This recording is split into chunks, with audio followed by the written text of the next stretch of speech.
Welcome sa Deep Dive. Isang experiment ko para magkaparang summary ng mga topic na gusto ko ng mas malalim na kaalaman. Ito ang Tagalog version. Mas maikli sa English version pero baka mas ma-appreciate ng iba. For this episode, we dive into Paracelsus. The sources for this episode are Alchemy, The Art of Transformation by Paracelsus, and Paracelsus Essential Readings, selected and translated by Nicholas Goodrick Clark. Kumusta ka? Welcome ulit dito sa ating paghimay. Ngayon, may isang napaka-interesanteng isip tayong sisilipin mula sa Renaissance. Yung tipong humamon talaga sa mga nakasanayan, lalo na sa medisina. Ang pangalan niya, Paracelsus. May mga hawak tayong CP galing mismo sa kanya, pati na rin mga pag-aaral tungkol sa mga ideya niya. Ang gusto nating gawin ngayon, hindi lang basta i-report, kundi himayin talaga. Ano ba yung mga kakaibang pananaw niya?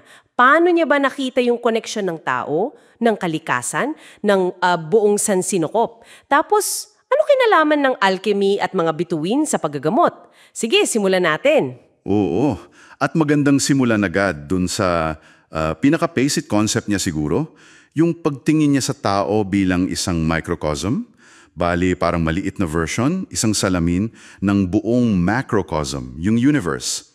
Diyan umiikot ang marami sa mga ideya niya . Tapos, isa sa mga parang signature move niya, ayon sa nabasa natin, yung parang pagbasura niya sa mga turo ni na Hippocrates at Galen. Sila yung mga bigatin noon, di ba? Bakit niya ginawa yun? Parang ang tapang. Tama, at dun siya naging controversial actually. Kasi para kay Paracelsus, hindi sapat na basa ka lang ng basa ng mga sinaunang teksto. Kailangan first-hand experience, direktang pag-obserba. Kaya nga, ang tawag pa sa kanya, Luther ng mga manggagamot. Parang si Martin Luther na kumontra sa simbahan, siya naman sa medisina. Ang gusto niya, yung medisina na nakatayo sa apat na haligi. Yung apat na haligi, ano nga ulit yon? Medyo halo-halo . Oo. Una, filosofiya para maintindihan mo raw yung kalikasan.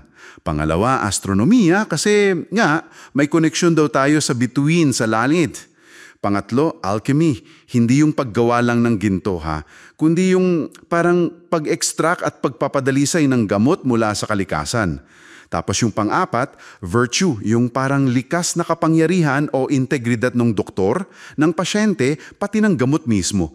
Imagine mo, pinagsama niya yung parang science, mysticism at ethics noon. Wow, okay, kaya pala may astronomy at alchemy. So dito na papasok yung sinabi mo kaninang microcosm, macrocosm, na kailangan mong tignan lahat, pati kalikasan, pati bituin, para maintindihan ng tao. Eksakto, yun mismo. Kasi naniniwala siya, kung ano ang nasa itaas ay siya ring nasa ibaba. Parang lahat ng nasa labas, mga elemento, mga planeta, mga bituin, may katumbas yan sa loob ng katawan natin. May tinawag pa siyang inner stars, mga panloob na bituin na parang kumakatawan sa mga puwersang to sa loob natin. Galing din sa idea na ang tao raw ay gawa sa limos terrae, parang isang esensya ng buong mundo, kaya konektado tayo sa lahat. Fascinating. So, yung alchemy naman, paano niya ginamit yun sa ganitong framework? Kasi di ba, ang common understanding, alchemy equals gold. Hindi. Higit pa doon ang tingin niya. Para kay Paracelsus, ang alchemy tinawag niyang sining ni Vulcan. Ito yung sining ng paghihiwalay. Paghiwalay ng dalisay mula sa hindi dalisay. Yung mahalaga mula sa hindi. Parang pagkuha ng pinaka-esensya. Tapos, central dito yung tatlong principles, hindi literal na chemicals, kundi principles, yung sulfur, mercury, at salt. Sulfur, mercury, salt. Ano yung mga yun? Parang, representation? Oo, parang ganon. Yung sulfur, parang kumakatawan sa kaluluwa, yung nasusunog o nababago. Yung mercury, parang espirito, yung volatile, yung sumisingaw. Tapos yung salt, yung katawan. Yung solid, yung natitira. Lahat daw ng bagay binubuo nung tatlong yun in different proportions. Pati yung pagkabulok, yung putrefaction, importante sa kanya. Kasi yun daw yung simula ng transformation. Parang kailangan mo nang masira bago mabuo ulit sa mas dalisay na anyo. Okay, ang lalim nun ha. Medyo abstract. Ngayon, paano niya nalalaman or nababasa itong mga koneksyon at esensya na to? May binanggit ka kanina about sa aklat ng kalikasan. Ayun, naniniwala si Paracelsus na ang kalikasan mismo, yan yung ultimate na libro. Pero hindi mo raw ito mababasa sa pag-upo lang sa library, kailangan mong lakarin ang mga pahina nito gamit ang iyong mga paa. Bale, matuto ka sa direktang paglalakbay, pag-oobserba, karanasan. Dito ngayon papasok yung sikat niyang Doctrine of Signatures. Signatures? Parang pirma. Parang ganun nga. Ang idea, lahat daw ng bagay, halaman, bato, kahit parte ng katawan, may panlabas na anyo o palatandaan. At itong palatandaan na to, nagbibigay ng clue kung para saan siya, ano yung gamit niya, ano yung birtud niya.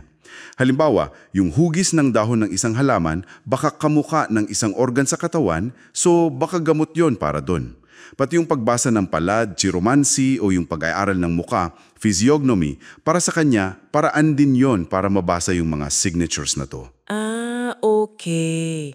So parang nagiiwan ng clues ang kalikasan kung paano siya gamitin o intindihin. Pero teka, itong lahat ba puro physical lang? Tungkol lang sa katawan na nakikita natin at sa mundo? Hindi lang. Dito na siya lalong nagiging mas malalim pa. Kasi binanggit niya na ang tao may dalawang klase ng katawan. Una, yung elemental o pisikal. Ito yung galing sa lupa, sa mga elemento, yung nakikita natin. Pangalawa, merong pa raw tayong tinatawag na sidereal o astral na katawan. Astral body? Parang yung sa mga kwento? Medyo. Ito raw yung katawan na konektado sa mga bituin sa sansinukob. Yung ens astrale o impluensya ng mga bituin, hindi raw yan yung parang horoscope na magdidikta ng kapalaran mo. Pero ito raw yung pinanggagalingan ng ating sigla, talino, creativity, pati na rin yung ilang sakit na hindi mo ma-explain physically. Yung mga sakit na parang nasa espiritu o di nakikitang katawan. Medyo mind-bending na part yun, di ba? Oo nga. Grabe, ibang-iba talaga yung pagtingin niya mula sa simpleng gamot hanggang sa koneksyon sa bituin. Kung may isang bagay siguro na pinakamahalaga na maiiwan sa atin mula kay Paracelsus, ano kaya yun? Para sa akin, siguro yung paggigiit niya sa koneksyon. Yung hindi mapaghihiwalay na ugnayan ng lahat ng tao, kalikasan, kosmos, yung nakikita at di nakikita. Tama. At idagdag ko na rin yung paalala niya na maging mapagmasid, na wag nating baliwalain yung mga pattern, yung mga signatures na yan sa paligid natin. Kasi baka may sinasabi sila na mas malalim ayon sa kanyang pananaw. Importante yung observation, yung experience. Tiya, ito, iiwan namin palaisipan para sa iyo na nakikinig. Kung totoo nga yung sinabi ni Paracelsus na ang nasa labas ay salamin ng nasa loob mo, ano kaya ang mga signatures o mga mensahe ang ipinapakita ng mismo kapaligiran mo ngayon, dyan mismo sa kinaroroonan mo, tungkol sa iyong sarili? Pag-isipan mo yan hanggang sa susunod nating paghimay.